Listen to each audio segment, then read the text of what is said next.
And EVM tampering జరిగిందంటూ అటు Jaganmohan Reddy comment చేస్తుండో, ఇంకొంతమంది comment చేస్తుండ్రు దేశవ్యాప్తంగా కాంగ్రెస్ నాయకులు కూడా.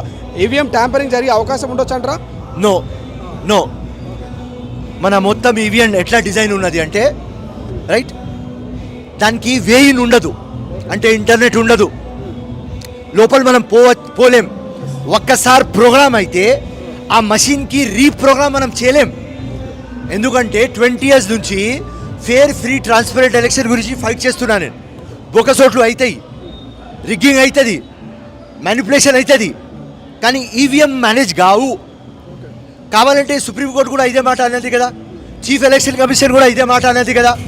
లాస్ట్ టైం చంద్రబాబు నాయుడు ఓడిపోతే ఈవీఎంకి చూపించినారు కదా, అందరు ఈవీఎంకి చూపించినారు కదా, రైట్.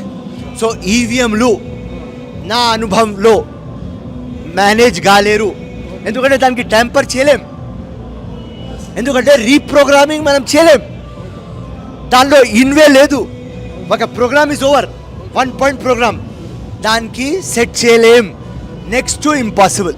ప్రియాంక గాంధీ ఉప ఎన్నికల్లో దిగబోతుంది బడిలోకి. ప్రియాంక గాంధీ గెలిచే అవకాశం ఉందా? అరే ఏదైనా డౌట్? ప్రతి ఒక్కసారి టైం ఉంటుంది, ఇప్పుడు కాంగ్రెస్ టైం. సో ఈ టైంలో ప్రియాంక గాంధీ హంగామా. ఇప్పుడు ప్రియాంక గాంధీ ఎట్లా అంటే ఇందిరాగాంధీ లెవెల్లో వచ్చేస్తుంది. నేను ఆ రోజే చెప్పిన, ఎవ్రీడే రేవంత్ రెడ్డి గట్టిగా అవుతాడు, ఒకరోజు ముఖ్యమంత్రి అవుతాడు. అట్లనే ఇలా చెప్తున్నా, ప్రియాంక గాంధీ కాంగ్రెస్ పార్టీ రోజుకు గట్టిగా అవుతుంది. ఇప్పుడు మా టైం వచ్చింది, అర్ధరాత్రి వెళ్ళిపోయింది, వెళ్తురు వస్తుంది అమ్మా. పవన్ కళ్యాణ్ ఈరోజు ఛార్జ్ తీసుకున్నారు ఉప ముఖ్యమంత్రిగా. పవన్ కళ్యాణ్ మీద, ఏపీ మీద ఎవరైనా కామెంట్ చేస్తారా ఫిరోజ్ ఖాన్? అది అంతా మొత్తం పబ్లిక్ కసి జగన్ మీద తీసినారు. దానిలో పవన్ కళ్యాణ్ ఏం నా లాంగ్వేజ్లో, హైదరాబాదీ లాంగ్వేజ్లో ఏమంతా పీకలేదు డిప్యూటీ సీఎం కావాలి అని.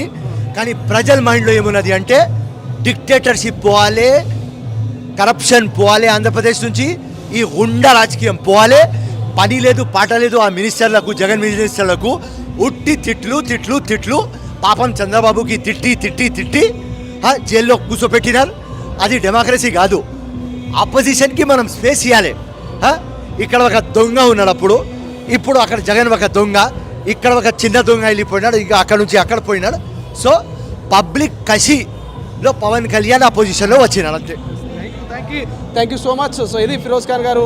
దేశవ్యాప్తంగా రాహుల్ గాంధీ మా విజన్, ప్రధానమంత్రి కాబోయే ప్రధానమంత్రి చెప్తారు. సో రానున్న రోజుల్లో ఖచ్చితంగా దేశవ్యాప్తంగా ప్రధాని అవుతాడు. ప్రియాంక గాంధీ కూడా సోనియా గాంధీ లెవెల్లో ఖచ్చితంగా రాజకీయాల్లో ముందడుగేస్తుంది. అదేవిధంగా రానున్నటువంటి ఉప ఎన్నికల్లో, ఎంపీ ఎన్నికల్లో ఖచ్చితంగా ప్రియాంక గాంధీ కూడా గెలుస్తున్నటువంటి ఒక బలమైనటువంటి నమ్మకంతో ఉన్నమాట కూడా ఫిరోజ్ ఖాన్ చెప్తున్నటువంటి పరిస్థితి. సో చూద్దాం ఏం జరగబోతుంది. నిజంగా ప్రియాంక గాంధీ గెలబోతుందా? అప్కమింగ్ విజన్ ప్రధానమంత్రిగా రాహుల్ గాంధీని చూడబోతున్నాం అనేది. కెమెరా పర్సన్ అజయ్తో శ్రీశైలం, తొలి వెలుగు, హైదరాబాద్. అసలైన తొలి వెలుగు. ఫాలో వాట్సాప్ @తొలి వెలుగు official.